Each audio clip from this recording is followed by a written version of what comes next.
이제부터 본격적으로 데이터 분석을 해보도록 하겠습니다.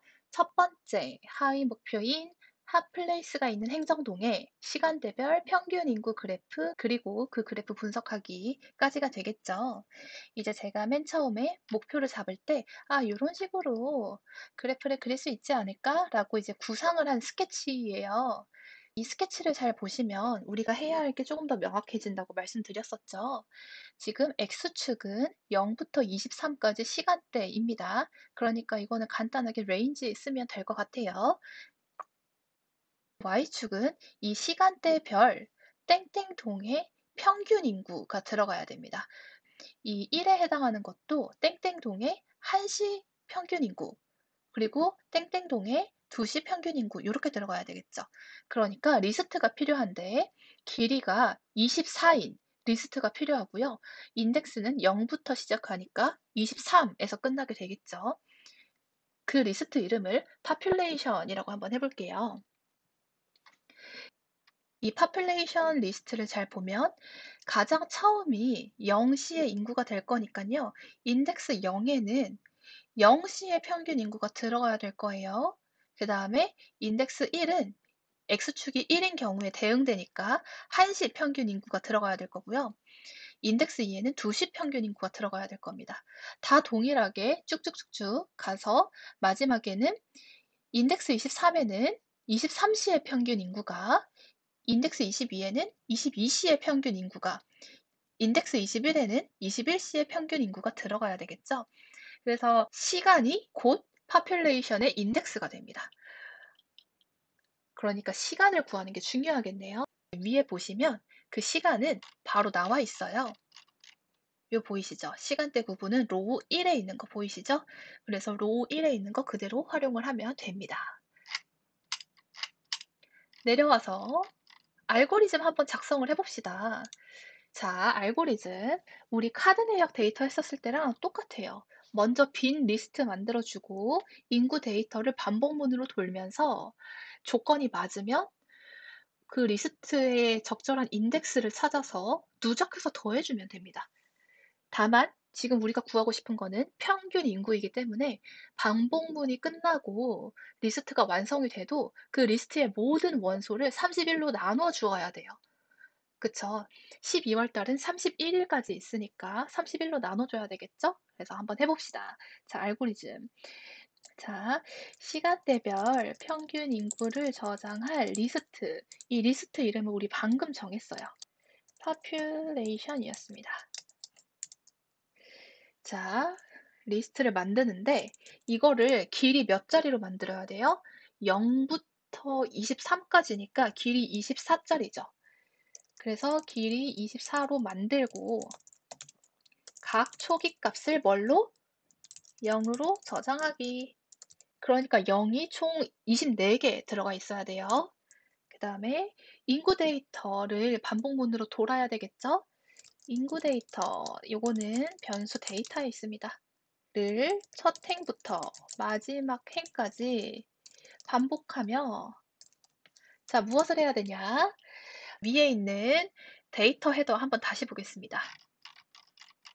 지금 시간대는 로우 1에 있고 행정동 코드는 로우 2에 있을 거예요. 그래서 사용자가 입력한 행정동 코드가 결국 동 언더바 코드에 저장이 되어 있는 거잖아요. 그렇기 때문에 로우 2가 뭐랑 같다면, 동 언더바 코드랑 같다면 뭐를 구해야 돼요? 이 시간을 구해야 돼요. 그래서 로우 1을 시간을 의미하는 어떤 변수에다가 저장해야 되겠죠? 그리고 평균 인구를 구하기 위해서 일단은 총 생활 인구수밖에 없으니까 총 생활 인구수도 어떤 변수에다가 저장을 해야 될 겁니다. 시간은요, 타임에다가 저장하고 총 생활 인구는 p라는 변수에다가 저장을 할게요. 그러면은 이 시간대가 곧 population의 인덱스가 되는 거죠. population의 인덱스에 뭐를 더해라? 이 총 생활 인구를 더하면 되는 겁니다. 내려가서, 자, 조건이 먼저 필요하겠죠. 모든 행을 다 조작하고 싶은 게 아니고 우리가 원하는 행만 골라내고 싶은 거기 때문에, 자, 해당 행은 지금 로우에 저장이 되어 있을 거예요. 해당 행의 행정동 코드 로 2일 겁니다. 로 2와 뭐가 같다면 사용자가 입력한 행정동 코드 동 언더바 코드가 같다면 그러면 이 건만 우리가 골라서 시간대를 자, 로우 1에 있었어요. 이거를 변수에다가 저장해요. 어디에다가? 변수 타임에다가 저장해요. 그리고 총 생활 인구수도 우리가 구해야 된다 그랬죠? 총 생활 인구수 로우 3에 있었습니다. 총 생활 인구수는 변수 p에다가 저장하겠습니다. 자, 그런 다음에 우리 이제 리스트에 적절한 위치에 누적해서 더해주는 게 필요한 거예요. 근데 그 리스트 인덱스가 곧 타임이었죠? 시간이었죠? 그래서 리스트 파퓰레이션에 인덱스 타임 하면 됩니다. 그래서 만약에 시간이 0이라면 파퓰레이션 0이 될 거고 시간이 1이었다면 파퓰레이션 1, 만약에 시간이 16이었다면 파퓰레이션 16에 자동으로 저장이 될 거예요. 파퓰레이션 타임 인덱스에 무엇을 더한다? 총 생활 인구수. 지금 변수 p에 저장이 되어 있죠? 를 누적 합산합니다. 자, 그럼 반복이 이제 끝나면 파퓰레이션이 완성이 될 거 아니에요? 근데 그거는 총 생활 인구수를 모두 다 더한 것밖에 안 되죠. 시간대별로. 그렇기 때문에 그거를 평균으로 만들어주기 위해서는 population 리스트의 모든 값을 뭘로 나눠준다? 31로 나누어 다시 population에 저장합니다. 그 다음 이 완성된 리스트로 시간대별 평균 인구 그래프를 그리면 되겠죠. population으로 완성된 population으로 시간대별 평균 인구 그래프 그리기 하면 될 겁니다. 자, 그러면 요거를 이제 그대로 코드로 작성을 해봅시다. 자, 시간대별 평균 인구를 저장할 리스트 population이네요. population 이렇게 한 다음에 여기에다가 0을 몇 번 넣어야 돼요? 지금 24번을 넣어야 되는데 이거 너무 힘들죠. 오타가 생길 수도 있고요. 그래서 맨 처음에 빈 리스트로 만들고 for i in range로 24번을 반복합니다. 자, 무엇을 반복해요? population에 0이라는 원소를 추가하는 과정을 24번 반복을 해요. 자, 인구 데이터의 첫 행부터 마지막까지 반복하며 그러니까 for row in data 땡땡. 자, 해당 행의 행정동 코드. 그러니까 만약에 로우이랑 동 코드가 같다면 이렇게 되겠네요. if 로우이랑 뭐가 같다면 동 언더바 코드가 같다면 자, 2.1.1 해보겠습니다. 해당 행의 시간대 그러니까 로우 1을 타임에다가 저장을 하래요. 타임에 저장해라. 며칠 로우 1을 자, p에다가는 뭐를 저장해라? 로우 3을 저장해라. 자, 그 다음에 2.1.2 population time의 총 생활 인구수를 누적 합산. 타임이 곧 인덱스였으니까 population 인덱스 한 다음에 time 하고 플러스는 p 하면 되겠죠. 이것도 역시 변수 사용하지 않고 이제 줄여서 하셔도 됩니다. 이건 스타일의 차이라고 말씀을 드렸었어요. 일단 여기까지만 하고 한번 프린트를 해봅시다. population 약간의 시간이 걸린 다음에 이렇게 나오죠. 근데 역시 이게 평균이 아니라서 좀 큰 값이 나옵니다. 115만이 나오고 막 새벽 인구가 그러니까 요게 조금 이제 뻥튀기가 된 거죠. 자, 요 코드도 굉장히 간단하긴 한데요. 더 간단하게 표현할 수 있는 방법이 있어요.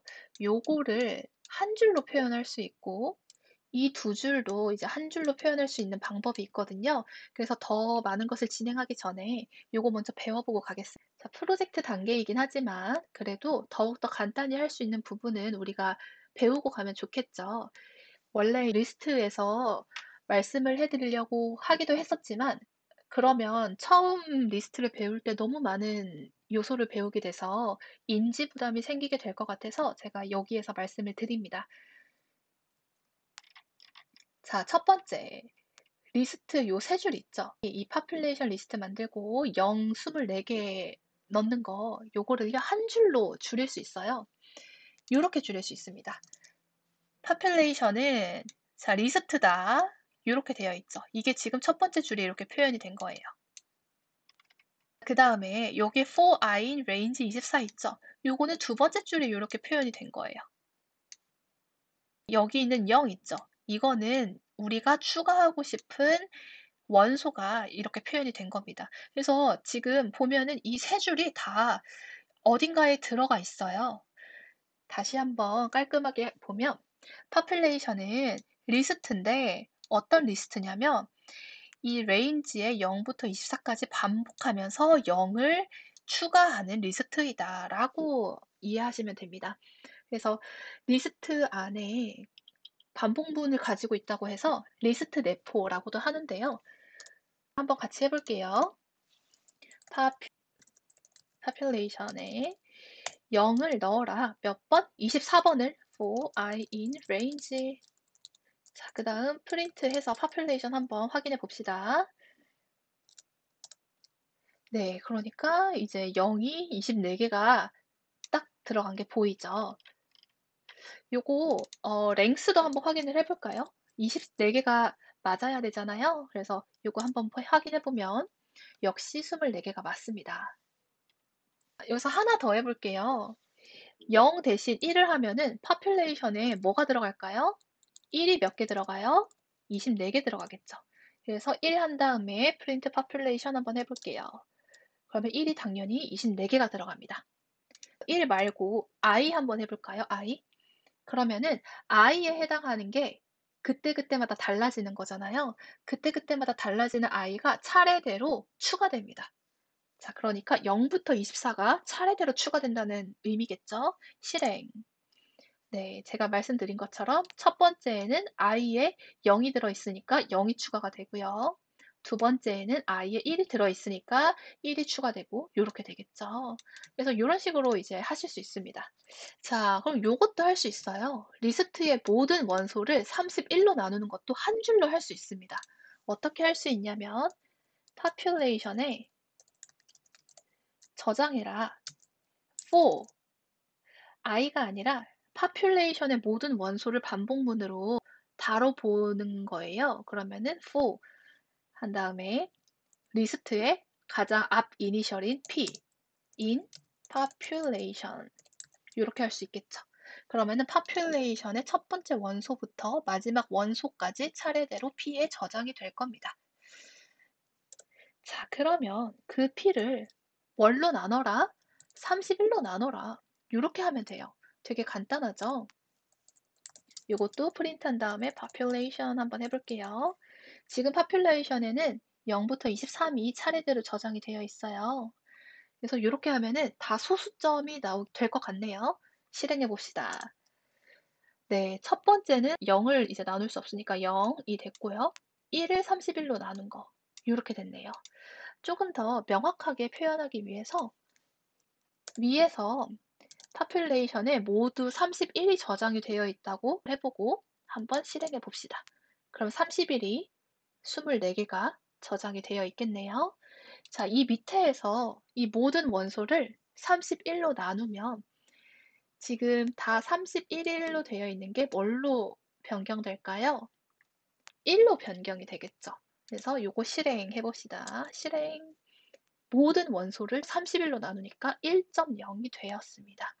그래서 이렇게 한 줄로 반복문이랑 리스트 같이 표현하는 거 배워봤고요. 또 두 번째는 요게 있습니다. 변수 여러 개를 만들 때요. 한 줄로 만들 수 있어요.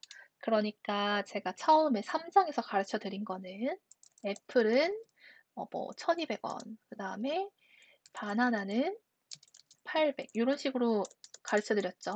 프린트 애플, 그 다음에 프린트 바나나 이렇게 하면은 변수를 각자 한 줄씩 이렇게 만들 수 있는 거였잖아요.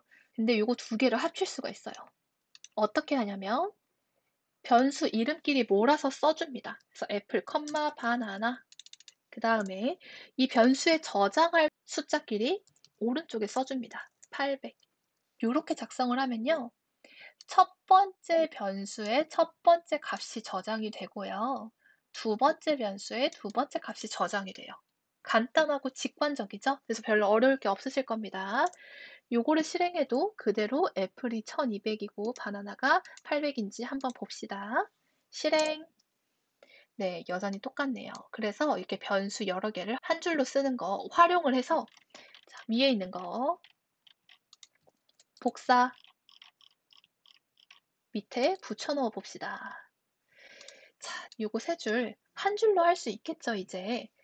자, 한 줄로 바꿔보면 0을 계속해서 추가해라. 몇 번? 24번 반복해서 요렇게 되겠습니다. 그래서 요거 두 개는 삭제. 간단해졌네요. 그리고 요거 지금 변수에 저장하는 거죠. time이라는 변수, p라는 변수에 저장하는 건데 요것도 컴마로 연결. 컴마로 로 3 연결. 그리고 밑에 줄 지우면 코드가 간단하게 변했습니다. 실행. 여러분 위에 있는 요거랑 한번 비교해 보시면 완벽하게 같은 값이 나올 겁니다. 우리 지금 여기까지는 총 인구수의 시간대별 총합을 구한 것일 것 뿐이고요. 평균 인구를 구하기 위해서는 population 리스트의 모든 원소를 31로 나누어 주어야 되겠죠. 그래서 population은 자, for p in population으로 population의 모든 원소를 p에다가 저장을 한 다음에 이 p를 뭘로 나누면 31로 나누면 됩니다. 그래서 여기서 이렇게 하고 한번 print population 해볼게요. 실행 해보니까 숫자가 바로 작아졌죠. 37,000, 뭐 35,000 이런 식으로 좀 합리적으로 변했습니다. 이제 이거를 그래프로 그리면 돼요. 맨 마지막 단계. 자, 여기에 코드 셀 하나 추가해서 그래프 작성해 봅시다. 자, 플러스 요거 누르면 코드 셀이 추가되거든요. 플러스 하나 누르고 꺾은선 그래프를 그리려면 매플라리브 필요하겠죠? 임포트 매플라리브 파이플랏 as plt 그 다음에 plt.rc 해줍시다. 이거는 폰트죠. 폰트 패밀리 저는 지금 맥북이기 때문에 애플 고딕을 쓸 거고요. 윈도우이신 분들은요. 맑은 그 다음에 띄어쓰고 고딕 요거 하시면 됩니다. 자, 그런 다음에 우리 그래프에 이름 적어줍시다. plt.title 한 다음에요. 약간 이런 식으로 그래프 제목을 적으면 어때요?